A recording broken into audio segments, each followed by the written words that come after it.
Cartas náuticas daquela época já descreviam as principais correntes marítimas que operam na região e que explicam o caminho percorrido pelo óleo até as praias brasileiras. O maior acidente a atingir o litoral do país em extensão. As correntes permitiram que o Brasil dominasse o tráfico negreiro no Atlântico. Sozinho, o país recebeu 4,8 milhões de africanos escravizados, 10 vezes mais do que os Estados Unidos e quase a metade de toda a população transportada à força para as Américas em 4 séculos. E, se no passado as correntes favoreceram a economia escravocrata, hoje elas deixam a costa brasileira vulnerável a acidentes que ocorram a milhares de quilômetros, à medida que a extração de petróleo se expande no Golfo da Guiné, no litoral africano. Quando as manchas de óleo já se espalhavam por 9 estados, no início de outubro, o professor de oceanografia da Universidade de São Paulo, USP, Wilson Silveira fez uma simulação para tentar identificar o local do vazamento. O experimento apontou que o óleo havia entrado em contato com o oceano a uma distância entre 400 km da costa brasileira. De lá, teria sido transportado pela corrente sul equatorial, um gigantesco rio que corre no Atlântico Sul no sentido leste-oeste. A corrente, que tem 4 ramos, se inicia no Golfo da Guiné, na costa ocidental da África, e vai até o litoral do Brasil. A simulação do professor também indicou que o vazamento ocorrerá em latitude próxima às dos estados de Pernambuco e Paraíba. Ao chegar ao litoral brasileiro nessa latitude, a corrente sul equatorial se bifurca. Um ramo dela se torna a corrente norte do Brasil e sobe a costa, rumo ao Amapá, enquanto o outro ramo vira a corrente do Brasil e desce o litoral, rumo ao Rio Grande do Sul. Isso explicaria a chegada do óleo tanto a estados ao norte da bifurcação, Rio Grande do Norte, Ceará, Piauí e Maranhão, quanto a estados ao sul, Alagoas, Sergipe e Bahia. Não por acaso, as primeiras manchas de petróleo aparecerão justamente na Paraíba, onde se dá a bifurcação. Por essa lógica, se o vazamento tivesse ocorrido um pouco mais ao norte ou um pouco mais ao sul, dificilmente atingiria todos os estados do Nordeste. E se tivesse acontecido perto da costa, o óleo perderia o impulso da bifurcação e avançaria só para o norte ou para o sul, a depender do local da ocorrência. A hipótese do professor Wilson Silveira foi reforçada na semana passada, quando a Polícia Federal divulgou dados de um relatório produzido pela empresa ES Tecnologias Geoespaciais. Imagens de satélite coletadas pela empresa mostraram o que seria uma mancha original de petróleo a 733 quilômetros do litoral paraibano dentro, portanto, do perímetro e da latitude calculados pelo pesquisador. A bifurcação da corrente sul equatorial justifica o esforço dos holandeses para controlar o arquipélago de Fernando de Noronha no século XVII. No livro O Trato dos Viventes, Formação do Brasil no Atlântico Sul séculos XVI e XVII, o historiador Luiz Felipe de Alencastro diz que o arquipélago era ponte para 2 estratégicas rotas de ataque às bases portuguesas nas Américas. Uma dessas rotas ia do norte do litoral nordestino até o Caribe, e a outra descia toda a costa brasileira. A bifurcação também explica a decisão da coroa portuguesa de dividir o Brasil em 2 unidades administrativas. Ao norte dela ficava o estado do Grã-Pará e Maranhão, e, ao sul, o estado do Brasil. As correntes tagônicas tornavam quase impossível realizar viagens marítimas entre os 2 estados. Alencastro cita o isolamento que o padre português Antônio Vieira sentiu durante uma estadia no território ao norte. Em uma carta de 1706, ele escreveu que alguém mais facilmente navega da Índia a Portugal do que desta missão, Maranhão, para o estado do Brasil. Tentativas de contornar as condições naturais resultaram em fracassos notáveis. Alencastro conta que, no século XIX, um navio da Marinha deixou o Rio de Janeiro carregado de soldados na expectativa de chegar ao Maranhão para conter a revolta da Balaiada.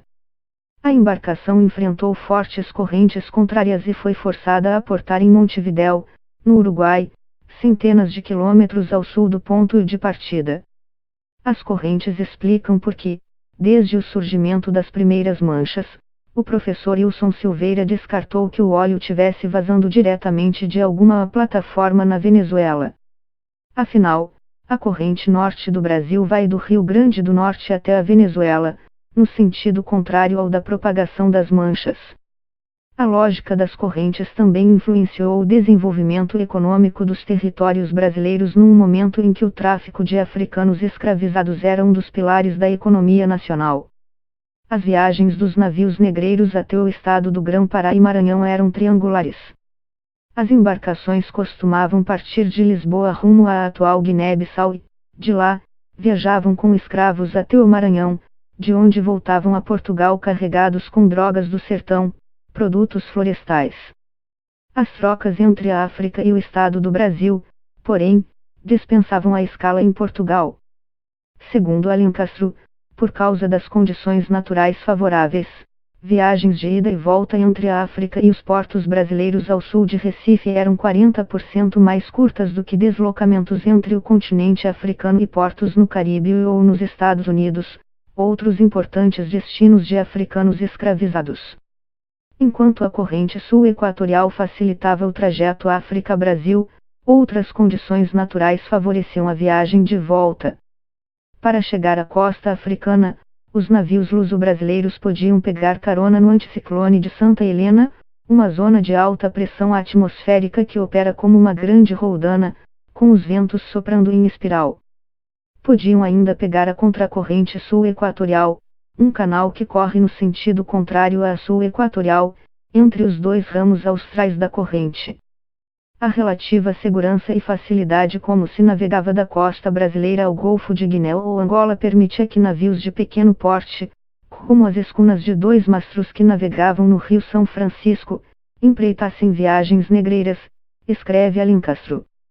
Tanto assim que, quando o Brasil se tornou independente, em 1822, comerciantes de escravos em Benguela, na Angola atual, iniciaram um movimento separatista para tentar se integrar ao país do outro lado do Atlântico.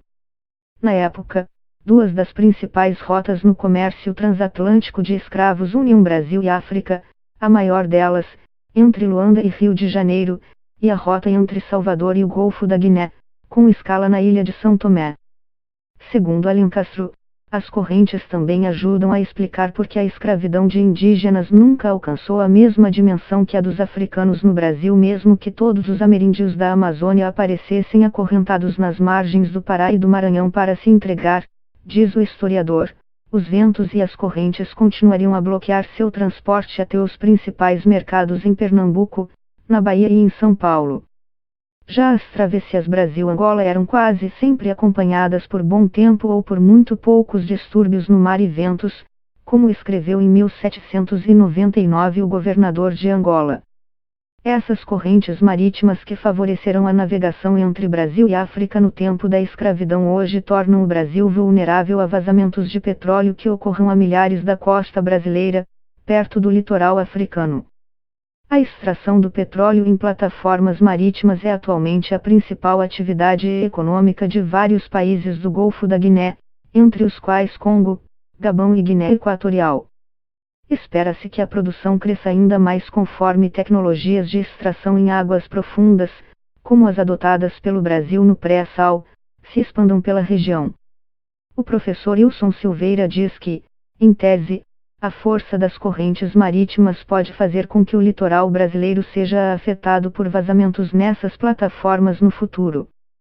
Nesse caso, porém, diz que o óleo provavelmente chegaria à costa brasileira bastante intemperizado, desfigurado pelas intempéries enfrentadas no trajeto. No fim de outubro, a Força Naval Brasileira participou pela primeira vez da Comissão Gran-Africanemo, operação que agrega os 16 países do Golfo da Guiné e que, nesta edição, também teve entre os convidados Bélgica, Estados Unidos, França e Espanha. Segundo uma nota divulgada pela Marinha, um dos objetivos do exercício foi justamente adestrar as marinhas amigas dos países africanos da costa ocidental para incidentes no Golfo da Guiné, o que inclui o combate à poluição no mar.